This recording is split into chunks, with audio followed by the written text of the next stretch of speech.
Pasukan elit adalah garda terdepan dalam pertahanan negara. Mereka dipilih dari yang terbaik, dilatih lebih keras daripada prajurit biasa, dan siap menjalani misi yang penuh dengan resiko. Indonesia punya sejumlah pasukan elit yang diakui dunia. Inilah pasukan elit TNI yang mendunia.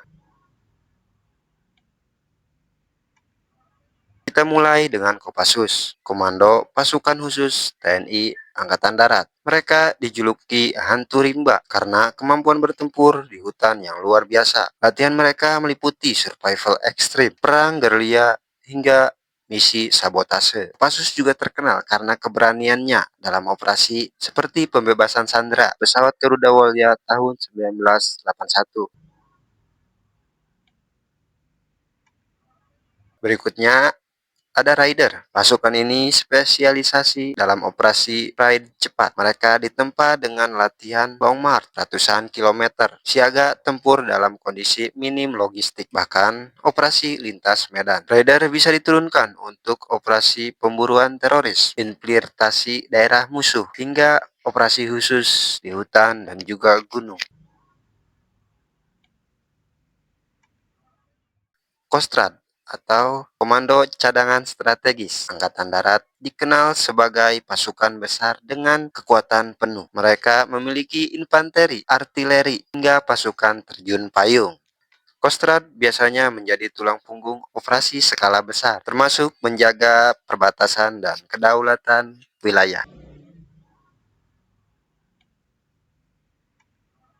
Dari laut ada Kopaska atau Komando Pasukan Katak TNI Angkatan Laut. Pasukan ini adalah spesialis operasi bawah air, penyelaman tempur, sabotase kapal, hingga pembebasan sandera di laut. Latihan Kopaska begitu keras, termasuk berenang jarak jauh di laut terbuka, menyelam dengan peralatan minim, bahkan bertahan hidup berhari-hari di laut.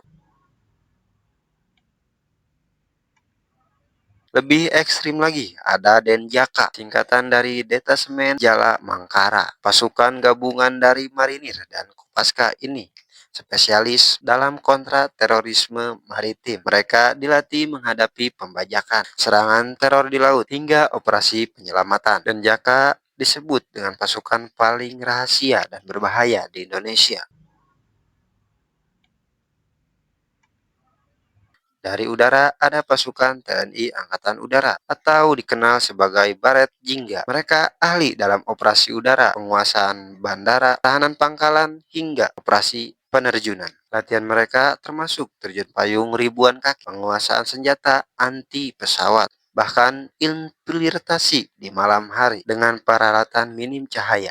Pasukan elit Tentara Nasional Indonesia bukan hanya simbol kekuatan militer, tapi juga dedikasi, disiplin, dan keberanian. Dari hutan hingga laut dalam, dari gunung hingga udara, mereka siap menjaga kedaulatan Indonesia. Jadi, menurut kamu, pasukan TNI mana yang paling menginspirasi? Tulis pendapatmu di kolom komentar. Sekian untuk video kali ini. Sampai ketemu dengan saya Saipudin di video berikutnya. Jangan lupa like, komen, dan juga subscribe.